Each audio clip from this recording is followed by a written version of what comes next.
जय हिंद दोस्तों। तो आज हम बात करने वाले हैं इंग्लिश को लेकर के। यानी कि जैसा कि आपने थंबनेल में देखा होगा कि मैंने लिखा था कि इंग्लिश में बेहतर से बेहतर अंक कैसे प्राप्त करें।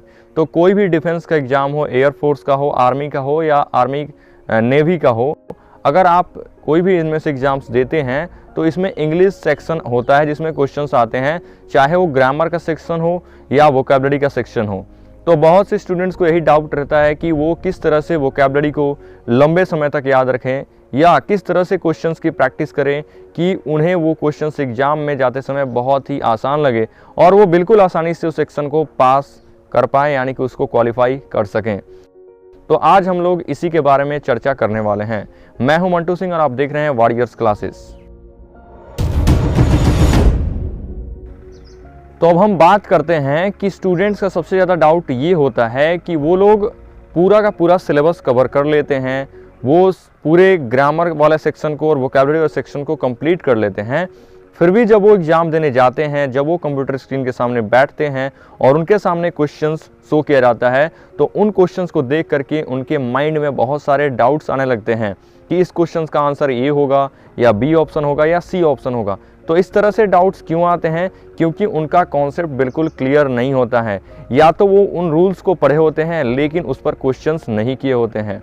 तो इसका सबसे आसान तरीका ये है कि आप जब कोई भी चैप्टर पढ़ें, चाहे वो वोकैबुलरी का सेक्शन हो या कोई भी ग्रामर में जो सेक्शन होते हैं, मान लो पार्ट स्पीच हो गया, noun, pronoun, adjective, verb, adverb, preposition जो भी होता है, तो उन सेक्शंस में अगर कोई भी आप चैप्टर पढ़ रहे हैं तो उस चैप्टर को पढ़ने के तुरंत बाद आप उस चैप्टर के सारे क्वेश्चंस ज़्यादा से ज़्यादा आपको जहाँ से क्वेश्चंस मिले, चाहे वो बुक से हो या कोई भी ऑनलाइन प्लेटफॉर्म हो, जहाँ से आप उन क्वेश्चंस की प्रैक्टिस कर सकते हैं, ज़्यादा से ज़्यादा उन क्वेश्चंस की आप प्रैक्टिस कीजिए और प्रैक्टिस करने से आपका जो कॉन्सेप्ट होगा और ज़्यादा क्लियर होगा।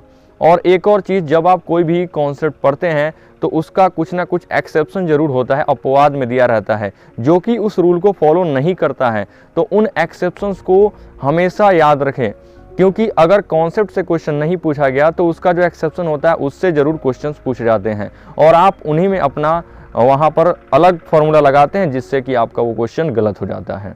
तो पहला कॉन्सेप्ट ये हुआ कि आप कोई भी चैप्टर पढ़ें तो उसकी जो भी प्रैक्टिस करनी होती है, प्रैक्टिस क्वेश्चंस होते हैं, उनको कहीं ना कहीं से ज़रूर लगाएं। दूसरा हम बात करते हैं वोकैबुलरी की। तो अगर आप वोकैबुलरी पढ़ते हैं, चाहे वो सिनोनिम्स हो, एंटोनिम्स हो, वन वर्ड हो या ईडियम हो, बहुत सारे को यही डाउट्स होते हैं कि उन्हें सिनोनिम्स नहीं याद होते हैं, एंटोनिम्स नहीं याद होते हैं। तो इनका सिंपल फार्मूला है कि आप कोई भी वर्ड जब लिखते हैं तो उसे जब 4-5 बार लगातार लिखेंगे तो उससे वो आपकी आदत बन जाएगी और आप उस वर्ड को डेली लाइफ में भी यूज़ कीजिए। अगर आप कुछ भी बोलते हैं तो उसमें भी आप उसको यूज़ कीजिए, उन वर्ड्स को, जिससे कि वो आपको याद रहेंगे। अगर ये भी नहीं कर सकते तो आप उनको छोटे छोटे ट्रिक्स द्वारा याद कीजिए, नेमोनिक्स बना करके उन सभी वर्ड्स को याद कीजिए, जिससे कि आपको वर्ड्स लंबे समय तक याद रखेंगे। यानी कि एक और चीज़ याद रखिए, इसका एक एग्जाम्पल है कि अगर आप कोई भी मूवी देखते हैं, कोई सीरियल देखते हैं, तो वो अपने आप आपको पूरे माइंड में याद हो जाता है। क्यों याद होता है? क्योंकि आप उसको एक इवेंट की तरह मानते हैं, ना कि एक चैप्टर की तरह। तो जब आप उसे एक इवेंट की तरह मानते हैं, इसलिए वो हमेशा आपके माइंड में छप जाता है। तो अगर आप उसे याद करेंगे अच्छे तरीके से नेमोनिक्स के द्वारा, तो वर्ड्स आपको हमेशा याद रहेंगे आपके माइंड में। तीसरा बात करते हैं कि आप उन्हें क्वेश्चंस में कैसे अप्लाई करें, चाहे वो सिनोनिम का सेक्शन हो, एंटोनिम का हो। तो एक होता है एलिमिनेशन मेथड।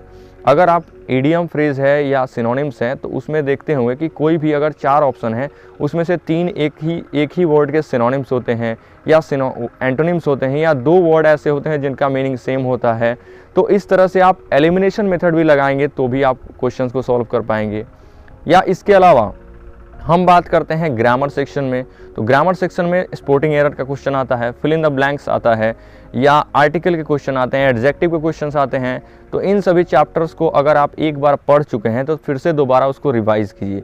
ज़्यादा से ज़्यादा बार अगर आप उन कॉन्सेप्ट को रिवाइज़ करते हैं तो वो रिवाइज़ करने से आपके सारे के सारे कॉन्सेप्ट्स माइंड में हमेशा याद रहेंगे। इनफैक्ट आप भी जानते हैं कि प्रैक्टिस करने से ही बेहतर होती है और भी पढ़ाई। तो आप ज़्यादा से ज़्यादा प्रैक्टिस कीजिए और क्वेश्चंस को ज़रूर लगाइए, क्योंकि क्वेश्चंस ही मेन है। अगर आप कोई भी सब्जेक्ट पढ़ते हैं तो उसका जब तक आप उनके क्वेश्चंस नहीं लगाते हैं तो उनके एप्लीकेशंस आपको समझ में नहीं आते हैं। ओके।